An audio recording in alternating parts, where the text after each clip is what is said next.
Dans les débats de société actuels, il n'est pas rare d'entendre des phrases comme « ces gens-là sont vraiment des dégénérés » ou « ah, ça montre bien la dégénérescence de notre société ». Et la thèse que je vais défendre ici, c'est que ce concept de dégénérescence est un concept très fallacieux, qu'on ne devrait pas utiliser. Oui, même si on défend une vision très conservatrice de la société. Mais tout d'abord, faisons une petite analogie.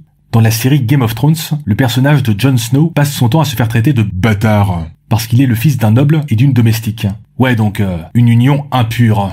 Et lorsque des personnages le traitent de bâtard, c'est supposé être extrêmement offensant et insultant. Pourtant, dans notre société actuelle, ça semblerait complètement absurde de traiter quelqu'un de bâtard. Ça impliquerait qu'on adhère à la notion de noblesse, de sang noble, que l'on considère comme impur de mélanger ce sang, plein de concepts que l'on juge ridicules et non pertinents aujourd'hui. Eh bien, je pense qu'on devrait en faire autant avec le concept de dégénérescence. Traiter quelqu'un de dégénéré, cela devrait être considéré comme aussi absurde et arbitraire que de traiter quelqu'un de bâtard. Alors, aujourd'hui, l'une des cibles privilégiées de cette accusation de dégénérescence, c'est la communauté LGBT et tout ce qui s'y rattache. D'ailleurs, le saviez-vous, étymologiquement, le verbe dégénérer signifie sortir de son genre. Si c'est vrai, c'est très grave.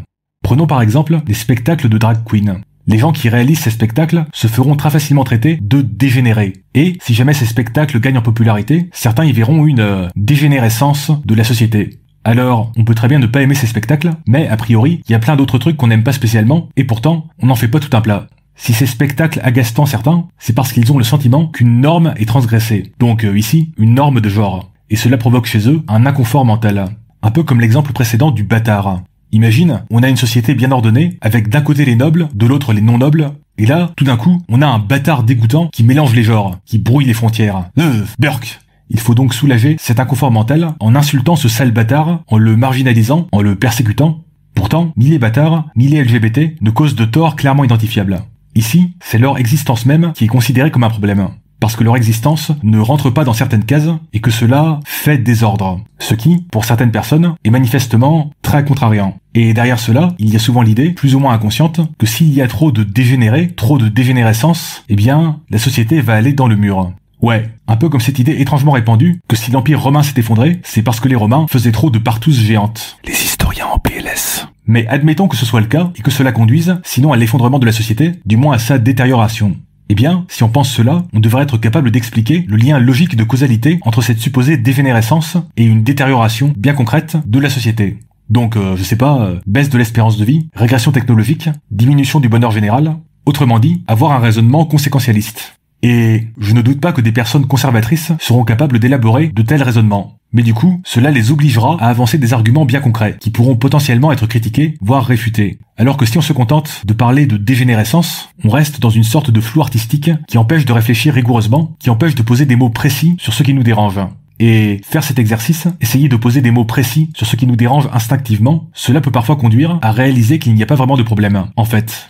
Bon alors, personnellement, je ne pense pas que les bâtards ou les LGBT nuisent à qui que ce soit, mais il y a parfois des choses qui sont qualifiées de dégénérescentes et qui peuvent poser des problèmes bien concrets. Par exemple, prenons l'addiction extrême au porno ou à l'alcool. Petit disclaimer, je n'ai rien contre la consommation de porno ou d'alcool, consommez-en de manière à optimiser votre niveau de bonheur global.